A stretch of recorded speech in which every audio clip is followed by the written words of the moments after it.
Anak-anak generasi sekarang ini gimana? Generasi yang gimana dulu Pak? Moderator Pak, ayo Pak, moderator. Ya. Aku nek debat tapi gak iso lho Pak. Oh, nek gak iso tak takoni. Nah, masuk. Sejane Aja angel-angel ta boleh takoni. ora iki sing enteng. Bocah generasi saiki karo bocah generasi biyen ki bedane apa? Nek pas lagi baper ngono kae lho. Lho lek biyen kan apa iku? Kan ono HP, kan ono TV wis jarang sing duwe lho Pak. Paling ono ya ambek gawe surat. Iku ae ya Kak, ya izin Pak. Wis saiki kan wis akeh teknologi Pak. Jadi artinya bocah saiki luwih kendel ngono. Bocah saiki luwih luwih pinter Pak dari ambek sebiyen Pak. Berarti iso mbujuki wong tuane nyelintung Ya lewat iso, Pak, handphone saiki. iso. Janjian lewat SMS itu. Iya iso. Lek Biyen biyen kan gak iso mbijuki. Mbijuki mesti ketemon. konangan dicegat nang lawan. Lah. Apa Pak Pur biyen yang ngono? Iya, nglakoni.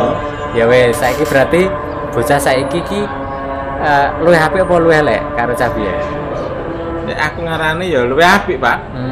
Berarti mbujuki wong tuwa iku luwih apik. Loh, maksudnya gak muji wong tuwa. Jere mau Pak. nyelentung gawe SMS gawe medsos wis iso ora usah pamit wong tuwa. Iya.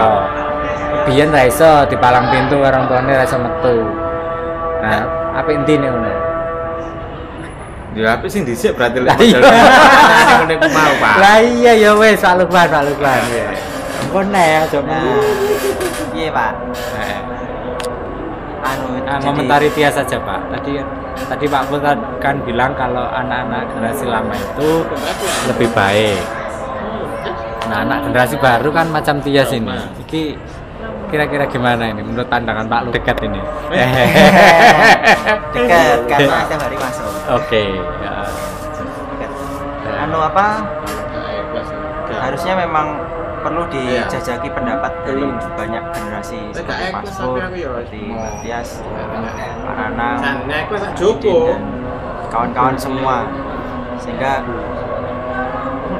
suara-suara yang dari semua elemen ini penting sebenarnya untuk dirangkai, untuk didiskusikan, dipertemukan ya, sehingga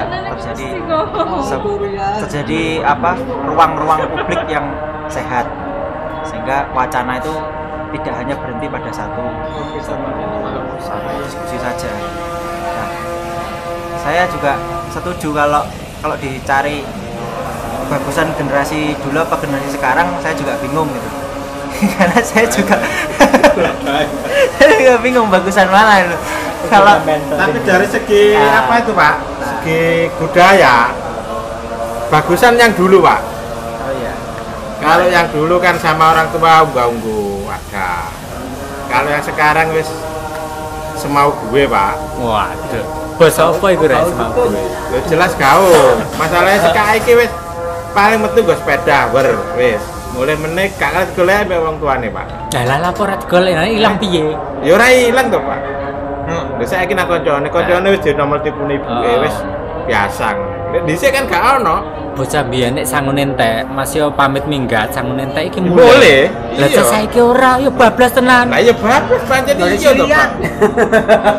Kawan ngomong Pak. Kawan ngomong Pak.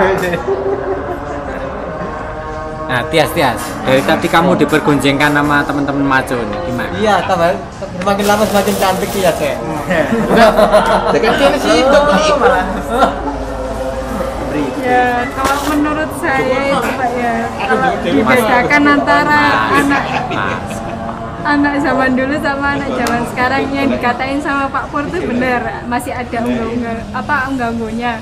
Tapi kalau misalnya anak sekarang itu ya itu tadi unggah-ungguhnya kurang, terus berani sih berani, cuman beraninya itu kayak gimana ya, beraninya tuh cuma ngatain di medsos gitu loh Pak, nggak berani langsung ke orang itu jarang. Kalau anak sekarang itu beraninya di medsos. Sama Itu yang aja sih. siapa yang berani gentle langsung di hadapan biasanya siapa? Di hadapan saya Iya. nggak ada sih Pak, ya yang berani gentle ya Pak Edi. Oh iya. Pak Lukman, nampaknya Anda kalah dalam hal ini dengan baik. Oke, nggak apa-apa. Ya ini bagus, jadi Berteman maksudnya Pak. ya betul. teman, terus ngobrol, sharing gitu ya. Saya juga dikasih kopi ya. Kopi lanang kopi lagi. lanang biar saya tambah lanang. Aku nggak mau kalah, aku punya kopi yang lebih gereng. Umbar nang nggone YouTube ya. Ya nggak apa-apa, sekalian biar tahu semua Pak. Bahwa? Tapi saya tuh ngasihnya itu ya dari mahasiswa ke dosen, bukan apa-apa. Benar. Ya iyalah Pak. Karena rasa ini ya Pak ya, rasa perhatian gitu. Wah, saya jadi tersentuh. Karena Pak Didin tuh yang bantu saya pas waktu skripsi. Sudah. Sudah, oke. Nah, itu apa ada hubungannya dengan proses kurikulum yang ada di schooling itu dari di zaman dulu dengan generasi sekarang itu apakah mempengaruhi? Nah, ini menjadi pertanyaan besar juga karena kalau kita melihat metode budaya pendidikan kita di zaman sekarang tentunya tidak sama dengan kurikulum pendidikan yang ada di masa lalu. Misalnya ada pelajaran muatan lokal yang dulu memang diajarkan sebagai mata pelajaran wajib, sehingga setiap siswa dibekali dengan pengetahuan adab, ya, akhlak, amaliyah, terus kehidupan sehari-hari, sehingga tahu menempatkan diri. Nah, ini sepertinya sudah tidak begitu dipertimbangkan kalau di mata pelajaran saat ini gitu ya.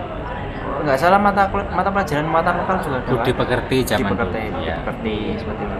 Kalau zaman saya dulu masih ada. Nah, itu mungkin bisa jadi mempengaruhi. Atau PMP, Pak. Nah, PMP. Pren makan pren. Sorry, maksudku pendidikan moral Pancasila. Lah, Keliru, Rek. kalau di zamannya Mas Pur dulu ada pendidikan ini ya, muatan lokal, Pak ya. Maksudnya pendidikan muatan lokal Dan bahasa Jawa. Madrasah tidak sekali lho sampean diajari akidah kelak ora. Oh iya diajari. Bahasa Jawa itu Pak. Mulane saiki sampean dadi wong apik. Lakune kok apik tenan iki Pak Lukman iki kaget. Kaget piye, Pak? Ah mergo lakune kok apik ora kaya wong kutha, tetep anda pasar, sopan santun ngganggu tata krama tetep digawe. Nggih. Ya wis ora kaya wong Surabaya kae. Isa-isa ngomong Jawa. Berarti muatan lokal kurikulumnya iki enak. Oke, Pak Lukman, saya ini anu Pak. Terkait dengan pembelajaran buat anak-anak di masa lalu yang pernah memperoleh tentang pendidikan budi pekerti. Nah, cuman begini kontradiksinya ya. Saya pernah baca sebuah esai, kalau tidak salah karangannya siapa itu, lupa saya. EF kalau tidak salah. Nah, dia mengatakan bahwa setiap anak manusia itu punya potensi individualitas. Nah, cuman individualitas ini sejak kecil ditekan terus-menerus oleh peranata hidup, sehingga daya spontanitas anak itu yang azali, yang original itu ditekan sedemikian rupa, lalu digantikan dengan sesuatu yang imitasi, sesuatu yang imitatif, sesuatu yang create dari kebudayaan. Jadi bukan alamiah tetapi kebudayaan. Akhirnya sang anak memperoleh sesuatu yang kita hari ini menyebutnya sebagai nilai, Pak. Lalu nilai-nilai ini kalau sudah mengintegral ke dalam diri anak itu, akhirnya sang anak seumur hidupnya akan melakukan konformitas dengan peranata-peranata di luar dirinya. Nah, itu diperbesar lagi dengan injeksi, Pak. Injeksi yang diberikan oleh lembaga-lembaga pendidikan, sehingga yang namanya anak itu tidak menjadi dirinya lagi. Sang anak ketika tumbuh besar itu telah lupa dirinya siapa, karena dia telah tergantikan oleh hal-hal yang sifatnya imitatif tadi, injeksian dari luar, bisa berupa doktrin, nilai atau bahkan sains pun saya sebut di sini sebagai doktrin saya. Itu menginjeksi pada sang anak. Nah, lalu inilah yang membentuk sang anak tadi ketika besar. Nah, pada saat dia besar akhirnya menjadi seorang yang automaton. Manakala dia berada di lini tengah, dia akan melakukan konformitas menyenangkan yang di atas. Pada saat dia berada di bawah sekalian, yang paling bawah itu baru kadang-kadang muncul individualitasnya. Kenapa muncul? Karena dia tidak berusaha melakukan konformitas dengan pranata hidup. Karena bagi orang yang paling kasta terbawah itu dia tidak peduli akan apapun. Dia persetan dengan nilai. Hidup sudah terbanting sedemikian rupa, kesengsaraan hidup sudah menjepit seperti ini, maka tidak ada satupun orang yang dia takuti. Tidak ada satu. Sehingga yang muncul adalah apa itu originalitasnya, individualitasnya, spontanitasnya. Jadi tidak dibuat-buat. Kenapa? Karena dia tidak lagi melakukan konformitas dengan pranata-pranata hidup di sekitarnya. Demikian pula dengan orang yang sudah berada di paling puncak, pada top kehidupannya, paling puncak. Itu dia tidak butuh sesuatu yang perlu dijilat lagi yang di atasnya. Karena sudah tidak ada orang di atasnya lagi. Oleh karena dia yang paling tinggi, maka dia tidak ada satupun yang dia takuti, tidak ada satupun yang dia segani atau membuat dia sungkan, malu dan seterusnya, sehingga dia juga tidak melakukan konformitas. Orang yang posisinya berada di paling top puncak kehidupan semacam ini biasanya juga akan muncul originalitasnya, spontanitasnya, individualitasnya muncul. Kita bayangkan konglomerat itu yang semaunya masuk istana negara hanya pakai celana pendek komprang misalnya, lalu dia tiba-tiba nongkrong di warung kaki lima, sandalan jepit, padahal dia kaya raya. Itu artinya orang itu betul-betul muncul individualitasnya atau dirinya yang orisinil, yang spontan, yang tidak ditakuti oleh pranata hidup, sehingga dia tidak melakukan konformitas. Nah, pendidikan hari ini sejatinya adalah menciptakan kerangkeng-kerangkeng, penjara-penjara yang memasung individualitas, originalitas, daya spontan anak, sehingga sang anak ini akhirnya seolah-olah mengalami proses indoktrinasi atau diinjeksi oleh sesuatu yang sifatnya imitatif yang datangnya dari luar dirinya, sehingga sang anak tidak akan pernah menjadi dirinya sendiri, tetapi menjadi hasil create dari kebudayaan. Saya pikir itu Pak Lukman pendapat saya mengenai nasib generasi korban pendidikan. Kalau menurut Mbak Tias, yang dirasakan selama menempuh jalur pendidikan, kira-kira setuju nggak dengan statement dari Pak Didin? Kalau menurut saya sih setuju aja dengan Pak Didin, karena apa yang dikatakan Pak Didin ya memang benar adanya seperti itu gitu. Jadi ya saya katakan memang sekarang itu budayanya sudah berbeda. Ya. Setuju saya dengan pendapat Pak Didin. Kira-kira dulu Cak Pur sama nih ngomong anak itu ya.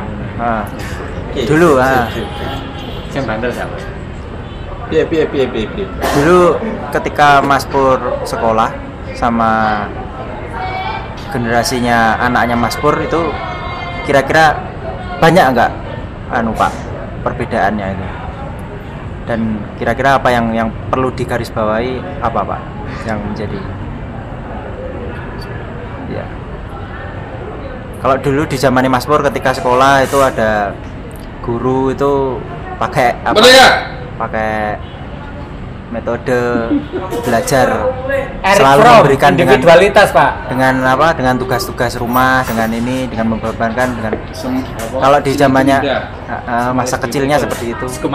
Nah, kalau di zamannya anaknya Mas Pur itu gimana? Kira-kira kalau curhat ke Mas Pur, ke Bapak gimana? Ya belum ada, masih kecil anak saya Pak. Belum. Kemarin kan modus apa masih to have and to be. Sekarang model ya, pendidikan ngobrol-ngobrol sama ya belum yang individualitas, bisa originalitas dicerna. Susah kalau masih kecil. Ya. Oh, saudaranya yang masih SD sekolah Saudara saya dulu sama sekarang beda Pak. Kalau masalah itu pendidikan. Sekarang keponakan saya itu aja SMA itu banyak bolosnya. Nah, bolos. Kalau dulu tuh kalau mau bolos itu ya susah. Pikir-pikir 2 kali ya? Iya, masalahnya kita sekolah jalan kaki. Kalau mau bolos pulang nyampe rumah siang pasti kita yang dimarahin orang tua. Kalau sekarang kan bolos pakai motor, pulang jam pulang sekolah baru pulang, nggak ketahuan. Kalau nggak orang tuanya dikasih surat untuk datang ke sekolah. Nah, ini gimana Pak Didin? Nah, saya mau ke Pak Erlan. Oh, Pak Erlan. Wis kadung kena kamera ya. Alhamdulillah dapat jam. Nah, ini sisa-sisa pendidikan zaman dulu ini Pak ya? Iya, ada. Apaan nih? Iya. Kalau biasa saya datang pendidikan dulu saya masih ingat, itu proses menghafal Pak.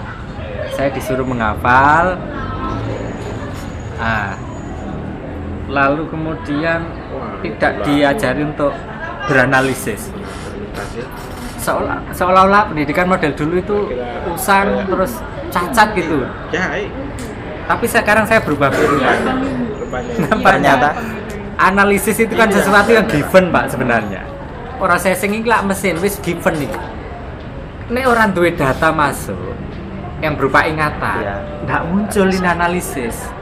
Nah, anak sekarang kan hafalan ini seringkali dihindari, sehingga hanya seperti pengetahuan yang lewat ya. Sehingga mengapa anak-anak sekarang sulit beranalisis? Karena dia punya mesin analisis given, tetapi data yang dia miliki ini data yang gampang di reformatting, di format, di format, diambil simpelnya. Orang-orang dulu itu cekatan gini Pak, sehingga datanya ini sampai kapanpun ingat saya. Hari ini kalau saya ditanya ibu kota seluruh negara di dunia, insya Allah hafal. Iya, itu orang zaman dulu. Jadi saya disuruh menghafal. Pikir saya pada saat saya atau keracunan sains itu, metode belajar zaman dulu itu gila, nih kuno, usang dan sebagainya. Tapi sekarang saya berubah pikiran. Ternyata model ingatan yang zaman dulu itu banyak manfaatnya. Dan model pembelajaran zaman dulu yang cenderung juga behavioristik yang hari ini kita coba untuk kita singkirkan itu ternyata telah melahirkan tokoh-tokoh besar. Baby boomer, generasi X itu lahir dari model pembelajaran behavioristik. Lalu generasi Y, generasi Z sekarang ini mana yang coba yang berkualitas mana? Atau mungkin belum punya kesempatan untuk membuktikan dirinya. Kita tunggu saja nanti. Tetapi yang jelas secara teruji atau tidak, model pendidikan behavioristik masa lalu itu sudah terbukti dan lulus. Tapi yang baru ini, yang konon baru dihipotesiskan atau diprasangkai baik bahwa inilah satu-satunya model pembelajaran yang paling humanistik, student center learning. Oh, belum tentu. Durung ujian harus ngaku apik iki tekan ndi. Ya saya pikir gitu Pak. Ini model pembelajaran masa lampau yang memberikan kontribusi besar kepada hampir seluruh tenaga pengajar di alma mater kita. Termasuk saya, meskipun rotok gendong ini ya kadang-kadang ya juntrung Pak. Mawon, soalnya pemainnya nopo alatnya mawon nopo. Nah, lalu kemudian begini Pak, ada karena behavioristik maka seolah-olah ada penilaian bahwa anak-anak kita ini sebenarnya kita masukkan ke penjara setengah harian Pak, yang namanya adalah schooling itu. Ya toh? Kan sejatinya kita memenjarakan mereka selama setengah hari Pak. Nah, cuman penjaranya bukan penjara pidana, tetapi penjara yang berupa schooling atau sekolah itu, di mana para guru menjadi sipir, lalu sang anak sekian kesempatan waktunya dirampas untuk kemudian dijejali dengan dalil, formula, lalu tesis, hukum, dan seterusnya dijejalkan pada sang anak. Sudah waktunya dirampas, kreativitasnya ditindas, inovasi, ide, gagasannya, individualitasnya tadi juga dibonsai, lalu digantikan dengan yang tadi itu saya katakan sebagai sains itu, rumusan, dalil, dan seterusnya itu. Nah, lalu ketika mereka berangkat bisa ngomong aksiologi sekarang, dari sekian juta manusia Indonesia ini yang mata pencarian hidupnya itu sesuai dengan aksiologi keilmuannya ini dibanding dengan orang yang bisa hidup bukan karena tidak ada hubungannya dengan ilmu, itu lebih besar. Orang yang bisa hidup tapi tidak ada urusan, tidak ada hubungannya dengan keilmuan yang dia peroleh. Artinya ilmu pengetahuan yang dia peroleh itu secara aksiologi tidak ada kaitannya mbak dia iso urip apa ora. Nyatanya akeh petani kae sing ora sekolah ya urip. Nyatanya banyak sarjana pertanian yang nyambut gawe ning bank. Nyatanya banyak juga insinyur yang nyopet nang pasar.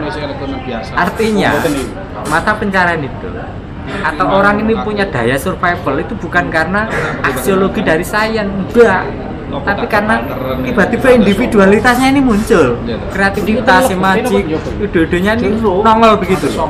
Nah, ini yang menarik. Artinya apa? Schooling terbukti gagal mengantarkan manusia untuk survive di dalam kehidupannya.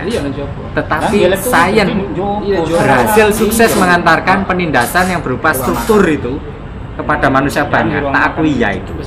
Wes ngono ya. Kejem ya, Bapak. Ya, gimana Mbak Tias?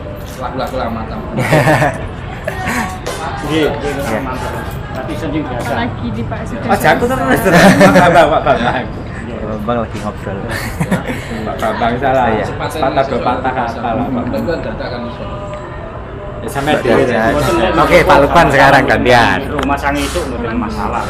Jangan pulang dulu. Ya, kopinya belum habis saya. Iya.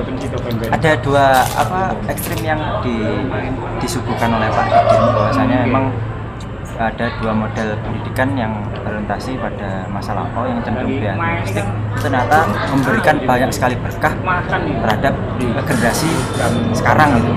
Padahal generasi sekarang justru sangat barangkali jauh dari metode pembelajaran behaviouristik.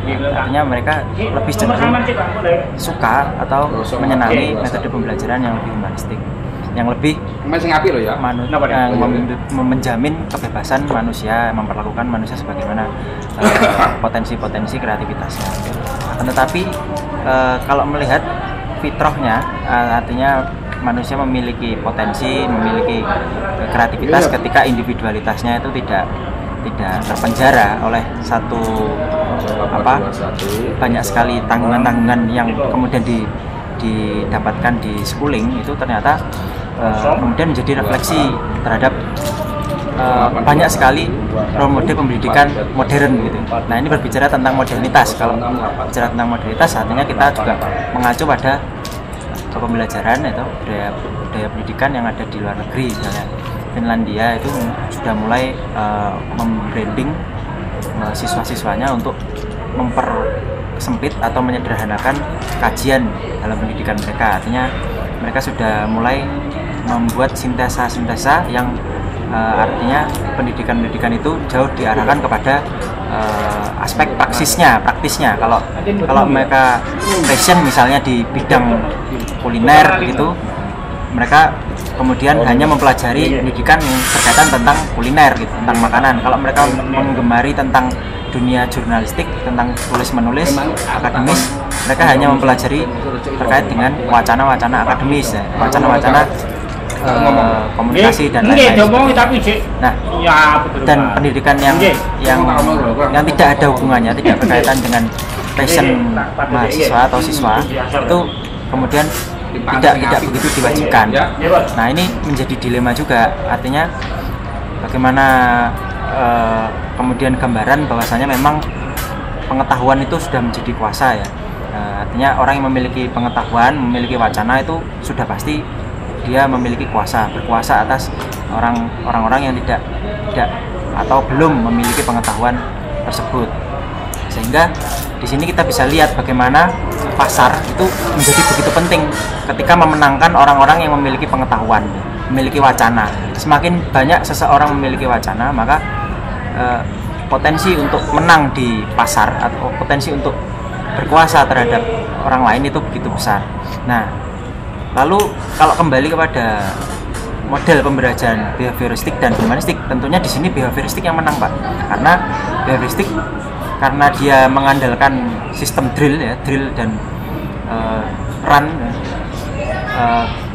selalu klasikal ya, sehingga berakit-rakit ke hulu, berenang-renang ke tepian. Pepatah ini begitu sangat melekat bagi orang-orang yang familiar dengan pendidikan behavioristik. Berbeda dengan anak-anak generasi zaman sekarang yang barangkali mengambil celah ya.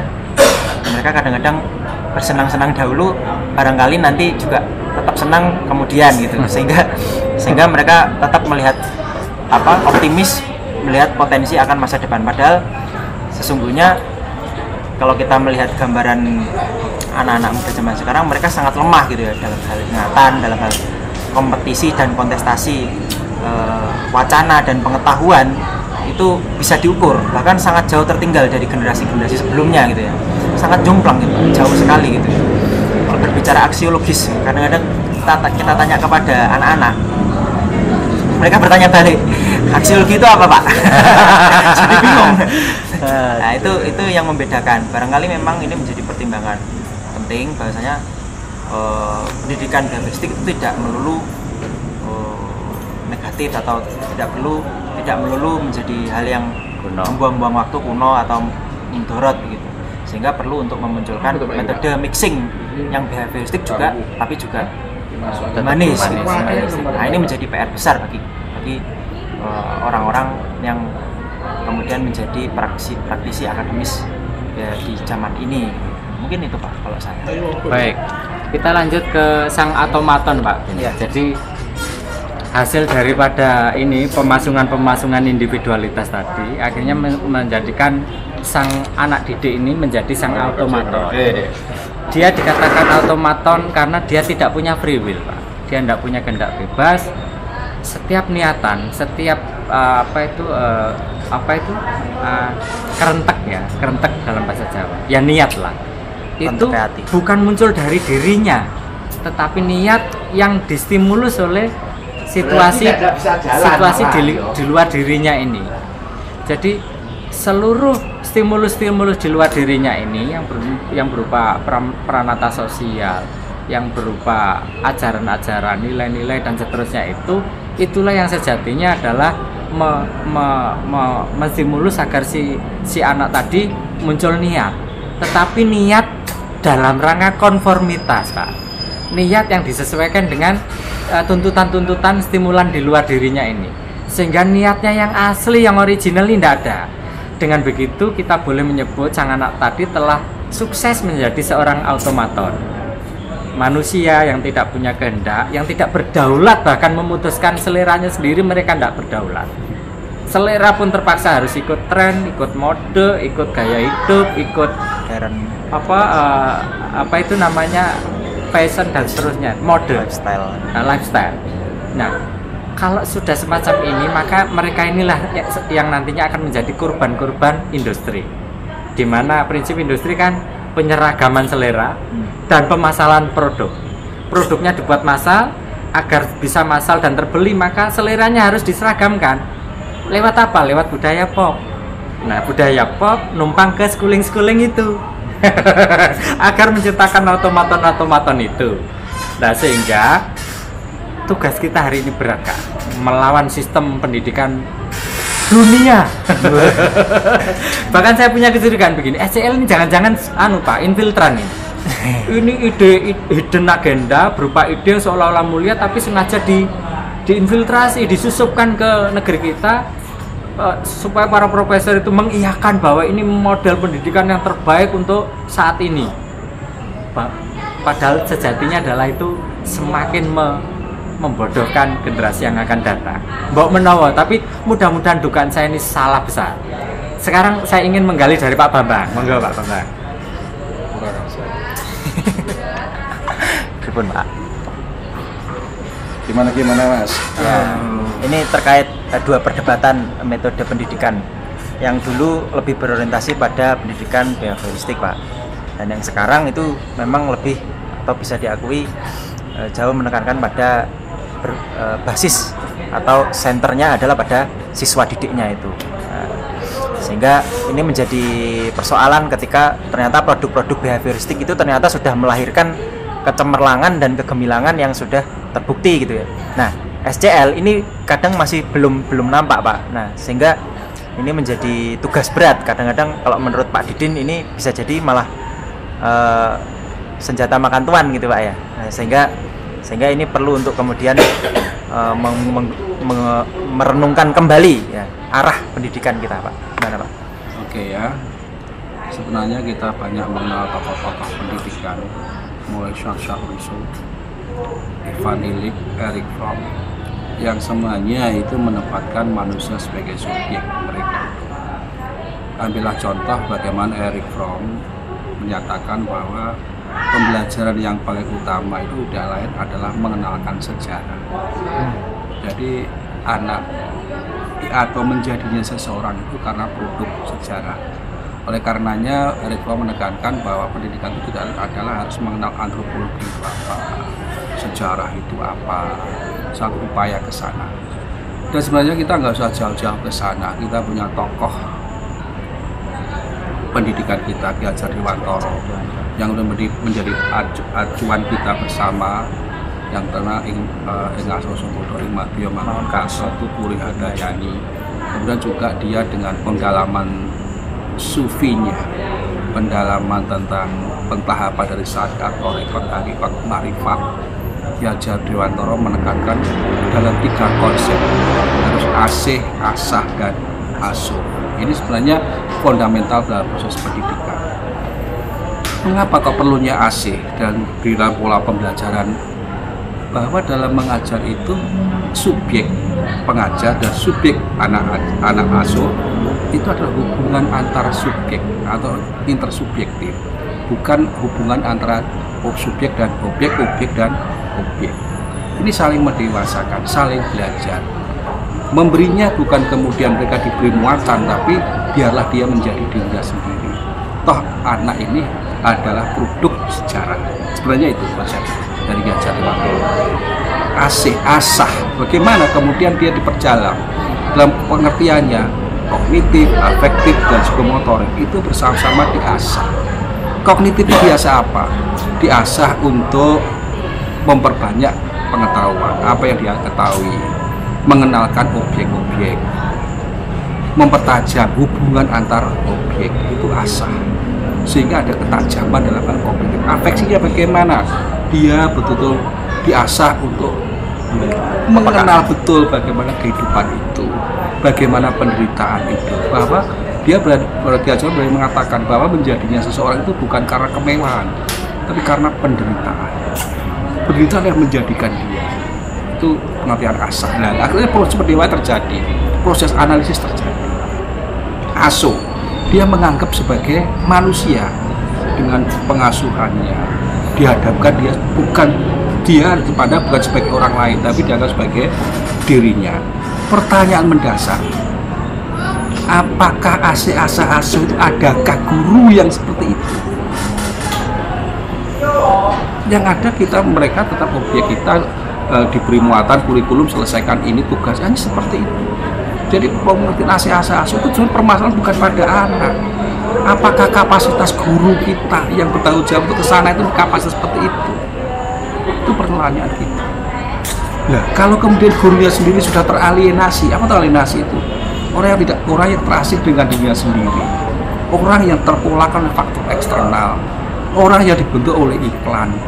Nah, guru-guru seperti itu sekarang pola hidupnya tidak bisa sebagai guru digugu dan ditiru. Itu permasalahannya. Tantangan besar kita bukan pada anak asuhnya, gurunya, dosennya. Masih berbicara, kalau saya begini aku dapat apa? Itu bukan guru. Guru itu justru ketika dia ngasuh, saya punya apa, saya berikan, sekaligus dia tahu ternyata dalam belajar itu memberikan apa yang dia punya, bukan aku dapat apa. Kayak forum sawu ini berarti Pak? Saya nggak dalami forum sawu. Saya nggak ngerti persis forum sawu.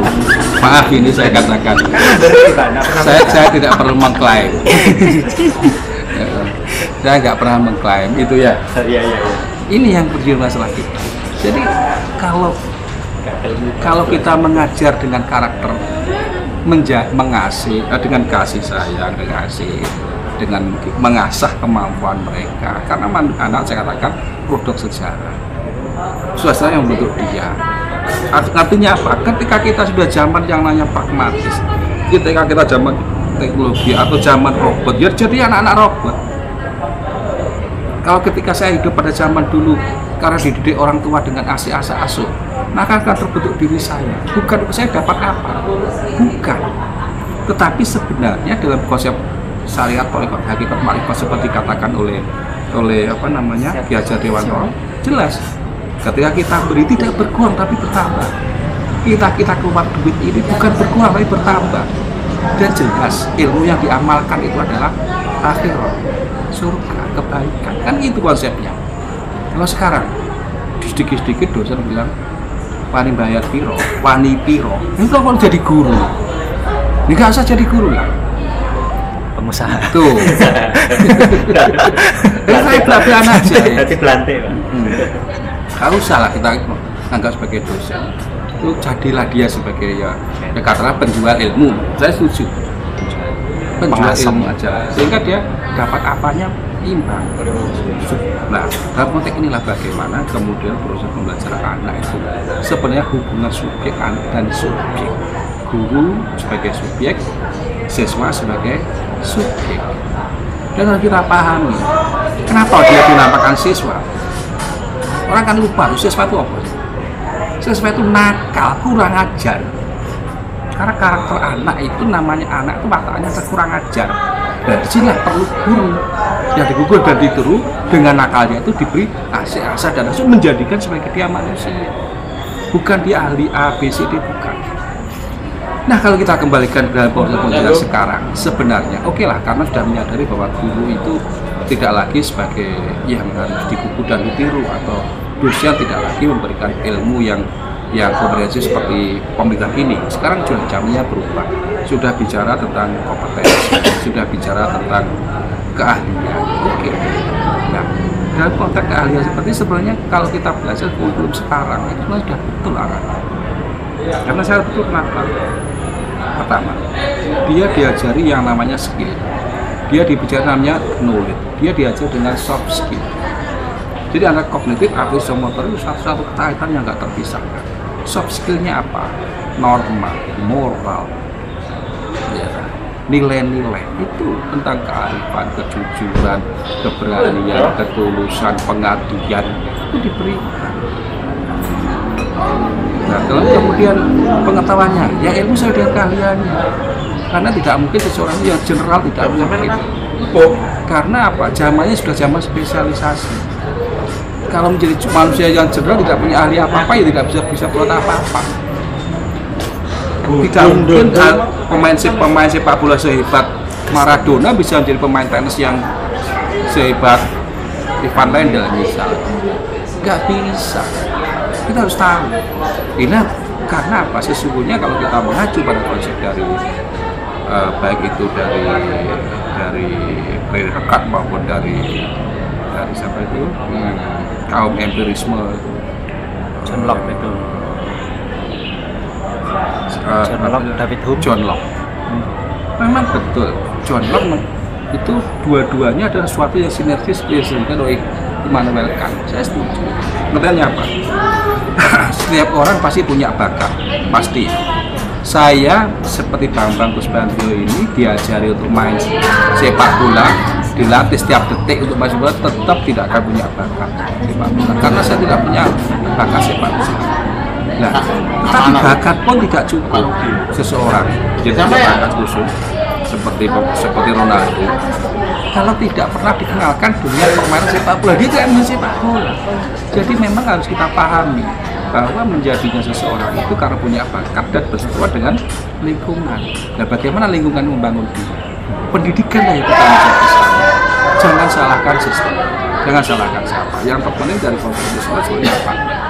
Kesadaran kita bersama sebagai orang tua, bukan sebagai guru, bukan sebagai kita, tapi sebagai orang tua yang harus ngayomi sebenarnya sebagaimana kalau kita melihat tokoh-tokoh besar itu mereka pasti akan memberikan panutan sebagai patron untuk membangun dia. ya patron inilah kemudian akan memberikan satu langkah-langkah yang sinergis dengan apa yang dimaui oleh anak itu. Lihat aja semuanya kan cari patron anak-anak itu yang cocok dengan dia mendekat, kalau nggak cocok dia pergi. Jadilah kita patroli sesuai dengan kita. Itu aja, terima kasih. Terima kasih banyak Pak, luar biasa. Baik, terima kasih. Ini seluruh uraian yang diberikan oleh Pak Bambang tadi puncaknya adalah di ASO. Jadi kita menjadi teringat Dewa Ruci ya. Jadi yang bisa membimbing nampaknya hanya Ruci, roh suci. Kita berharap para dosen, para guru selalu sinisihan wahyu. Sinisihan wahyu dari roh suci tersebut sehingga ke depan kita nanti akan menjadikan generasi Indonesia insan kamil. Saya pikir karena durasinya amat terbatas, Madhab Semalawaru mengucapkan wallahu a'lam bishawab. Wassalamualaikum warahmatullahi wabarakatuh. Waalaikumsalam warahmatullahi wabarakatuh. Allahumma shalli ala Muhammad. Allahumma shalli alaihi.